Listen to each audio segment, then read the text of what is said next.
അയ്യോ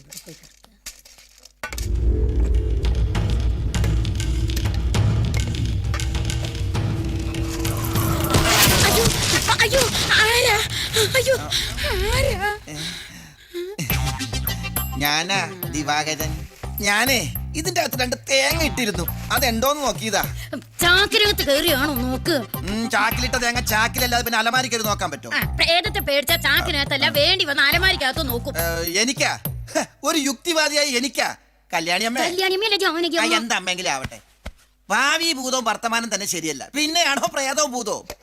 ഇതൊക്കെ ചന്ദ്രനിൽ താമസിക്കുന്ന കാലഘട്ടം. അയ്യോ ചന്ദ്രനിലോ? എപ്പോ? കഴിഞ്ഞ മുമ്പത്തെ വെള്ളിയാഴ്ച. എന്താ പോണാ? അവിടെ ഒരു വേലക്കാരുടെ വേക്കൻസി ഉണ്ട്. അയ്യോ ഞാൻ എങ്ങും പോണില്ലേ, എനിക്ക് ഇവിടെയൊക്കെ തന്നെ മതി.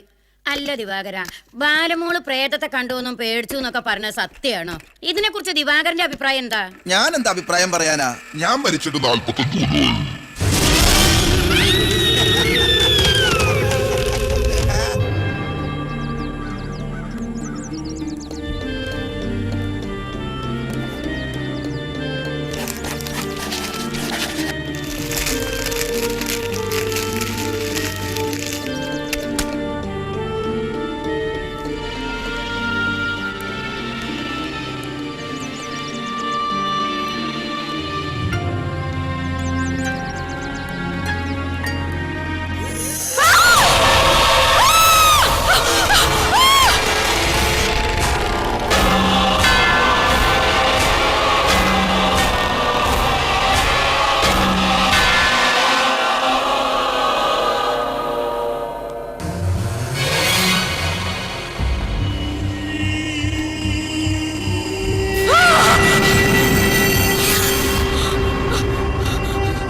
എന്തെങ്കിലും പറയാണ്ടെങ്കിൽ തല്ലേ നിങ്ങൾക്ക് പറഞ്ഞൂടെ?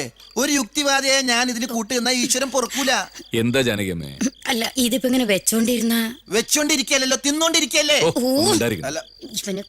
അല്ല കുഞ്ഞെ, ഇതിങ്ങനെ വെച്ചോണ്ടിരുന്ന കുഴപ്പാവില്ലേന്നൊരു സംശയം. ഏത്? അല്ല ബാലമോളുടെ ഇപ്പോഴത്തെ ഈ അവസ്ഥ. അതിന് ഇവിടെ അടുത്തൊരു മന്ത്രവാദി ഉണ്ട്. ആ മന്ത്രവാദിയുടെ അടുത്തുനിന്ന് ഒരു ഏർസ് ജപിച്ചു വാങ്ങി ബാലമോളുടെ കയ്യെ കെട്ടണം. മോൻ ഇതൊന്നും വിശ്വാസമില്ലാന്ന് ഞങ്ങൾക്കറിയാം, പക്ഷേ ഒന്ന് പരീക്ഷിക്കുന്ന നല്ലതാണ് എന്റെ അഭിപ്രായം. പരീക്ഷിക്കണമെങ്കിൽ പരീക്ഷിച്ചോ, പക്ഷെ യുക്തിവാദിയായി ഞാൻ ഇതിന് കൂട്ടുന്നാൽ ഈശ്വരൻ പൊറുക്കൂല. അല്ല മോനെ, ഒരു ചരട് കൊണ്ട് മനസമാധാനം തിരിച്ചു കിട്ടിയാ അത് നല്ലതല്ലേ? എവിടെയാ നിങ്ങൾ പറഞ്ഞ മന്ത്രവാദിയുടെ വീട്?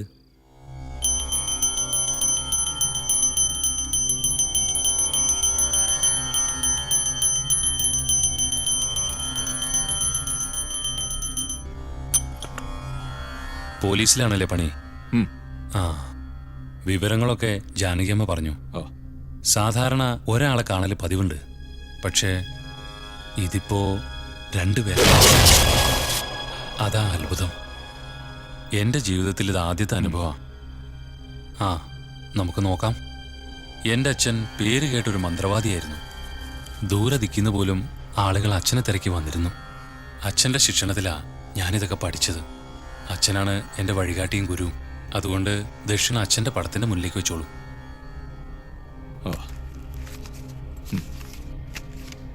അച്ഛൻ മരിച്ചിട്ടിപ്പോ കഷ്ടിച്ചൊരു മാസേ ആയുള്ളൂ. ദാ, വലത്തെ കൈത്തണ്ടയിൽ വേണം കെട്ടാൻ. കെട്ടിക്കഴിഞ്ഞാൽ പിന്നെ ഒരു ഉപദ്രവം ഉണ്ടാവില്ല. ശരി. ഓ,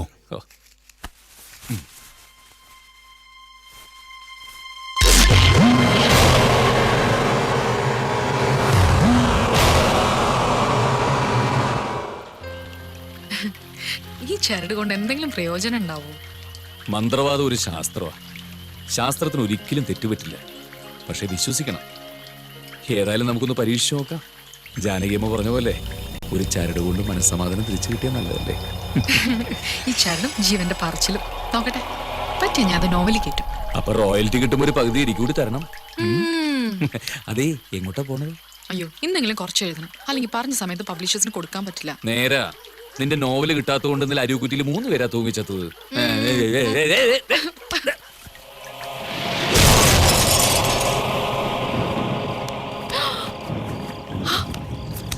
അപ്പൊ ഇന്നും നടക്കില്ലേ? ഏയ്, ബാല. തന്റെ ഈ സ്വഭാവം കൊള്ളില്ല കേട്ടോ. മനുഷ്യനൊരു മൂടായി വരുമ്പോഴാ അവളുടെ ഒരു ഒടുക്കത്തെ എഴുത്ത്. അതേ, ഞാനൊരു നോവൽ എഴുതാൻ പോവാ, ദ ബേബി. കഴിഞ്ഞ ദിവസം ഫോൺ ചെയ്തപ്പോ അച്ഛൻ പിന്നെയും ചോദിച്ചു, നോവൽ എന്നാ പുറത്തു വരുന്നതെന്ന്. 2 കൊല്ലം വെയിറ്റ് ചെയ്യാൻ പറയായിരുന്നില്ലേ? ഇങ്ങനെ പോയ അവസാനം വായിക്കരിയിടാൻ ആളുണ്ടാവില്ല. സമയാവട്ടെ, സമയാവുമ്പോ എല്ലാം നടക്കും. ദേ, ദേ, ദേ, അവിടെ നിൽക്കാൻ. ആ? ഞാനൊരു സബ് ഇൻസ്പെക്ടറാ, എന്തും ചെയ്യാൻ ഞാൻ മടിക്കില്ല. എന്നെ പറഞ്ഞാ മതിയല്ലോ. എത്ര പേര് ഇതാ ഇങ്ങനെ കെഞ്ചി എന്നോട് പറഞ്ഞതാ, മോനെ ഒരു എഴുത്തുകാരിയെ കല്യാണം കഴിക്കില്ലെന്ന്. ഞാൻ കേട്ടില്ല. അതിന് ദൈവം എനിക്ക് തന്ന ശിക്ഷയാണ് ദാ ഈ തലയണ. ഓ, എല്ലാം കൂടി മൂടി പുതച്ചു വെച്ചോ. അവസാനം ഒരു സുനാമി വന്നാ മതി, എല്ലാം കൂടി പോവും. ആ കമ്പ്യൂട്ടർ പൊട്ടിത്തെറിച്ച് പോകൂടി.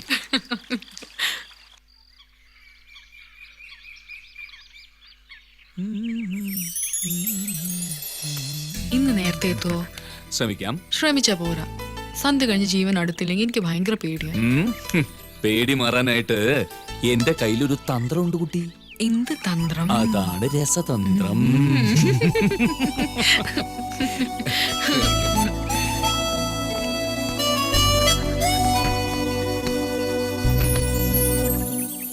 നല്ലത് മാത്രം ചിന്തിക്കുക, എഴുത്തിൽ മാത്രം കോൺസെൻട്രേറ്റ് ചെയ്യുക. Bye-bye. ബൈ.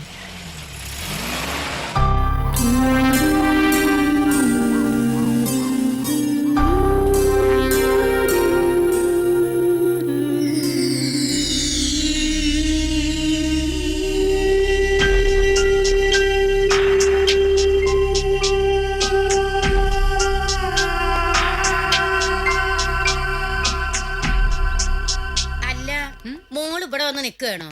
ഇന്നൊന്നും കഴിക്കണില്ലേ? വേണ്ട ജനകമേ, ദേ, എല്ലാ ദിവസവും കുഞ്ഞിനത് പതിവാ. രാവിലെ തന്നെ ഇങ്ങനെ ഒന്നും കഴിക്കാതിരുന്നാലോ? വിശപ്പില്ലാഞ്ഞിട്ടാ. ആ, വിശപ്പുണ്ടായ ഞാനൊരു മരുന്ന് പറഞ്ഞുതരാം. ഒരു കോഴിമുട്ട ഇങ്ങനെ എടുത്ത് പൊട്ടിച്ചിട്ട് ബുൾസൈ പോലെ ഉണ്ടാക്കുക. എന്നിട്ട് ഒരു ഗ്ലാസ് പാലില് ഹോർലിക്സ് ഇങ്ങനെ ഇവിടെ ഒന്ന് കലക്കിയിട്ട് നിർത്തടോ. ഒരു മരുന്ന് പറഞ്ഞു കൊടുക്കാനും സമ്മതിക്കൂലേ? ഓന്റെ ഒരു മരുന്ന്. ഏ? ജാനകിയമ്മേ, നിങ്ങൾക്ക് ഈ കൊട്ടാരായിട്ട് കുറെ കാലത്തെ പരിചയല്ലേ? ഉവ്വ്. ഇവിടെ 2 പെൺകുട്ടികൾക്ക് ദുർമരണം സംഭവിച്ചിട്ടുണ്ടോ? കുഞ്ഞെപ്പോഴും അത് തന്നെ ആലോചിച്ചോണ്ടിരിക്കും. ഒരു ചോദ്യത്തിനുള്ള മറുപടി മറ്റൊരു ചോദ്യമല്ലെന്ന് ഞാൻ എത്ര തവണ പറഞ്ഞു തന്നിട്ടുണ്ട് ഭഗീരഥി. എന്റെ എന്റെ ഓർമ്മയിലില്ല മോളെ. ഈ കോലോത്ത് അങ്ങനെ ഒന്നും സംഭവിച്ചിട്ടില്ല. എന്റെ കുഞ്ഞെ ഇങ്ങനെ വെറുതെ ഓരോന്ന് ആലോചിച്ച് കൂട്ടണ്ട. ഏലസ് കെട്ടിയില്ലേ, ഇനി ഒരു കുഴപ്പവും ഉണ്ടാവില്ല. അല്ല, ഇനിയിപ്പോ അഥവാ പ്രേതങ്ങൾ ഉണ്ടായാൽ തന്നെ ഈ ഏലസ് കണ്ട് പേടിച്ച് ഓടിക്കോളും. അതെ, പ്രേതങ്ങൾ വരുമ്പോ ഏലസ് വെക്കി ഇങ്ങനെ കാണിച്ചാൽ മതി, പ്രേതങ്ങൾ ഓടിക്കോളും. പക്ഷെ വരുന്ന പ്രേതങ്ങൾ യുക്തിവാദികളാണെങ്കിൽ ഉണ്ടല്ലോ, ആണെങ്കിൽ എന്തോ ഏലത്തടക്കം കൊണ്ടുപോകും. ദിവാകര, എന്തോ? നീ അടക്കം ഒന്നിങ്ങ് വന്നേടാ, ഇങ്ങ് വന്നേ. എന്തിനാണാവോ? ആ, എന്താ വസുമതി അമ്മ? മേലാൽ യുക്തിവാദിന് മുണ്ടി പോയി, മനസ്സിലായോ? എന്നാ ഞാൻ അങ്ങോട്ട്. ഞാൻ അങ്ങോട്ട്.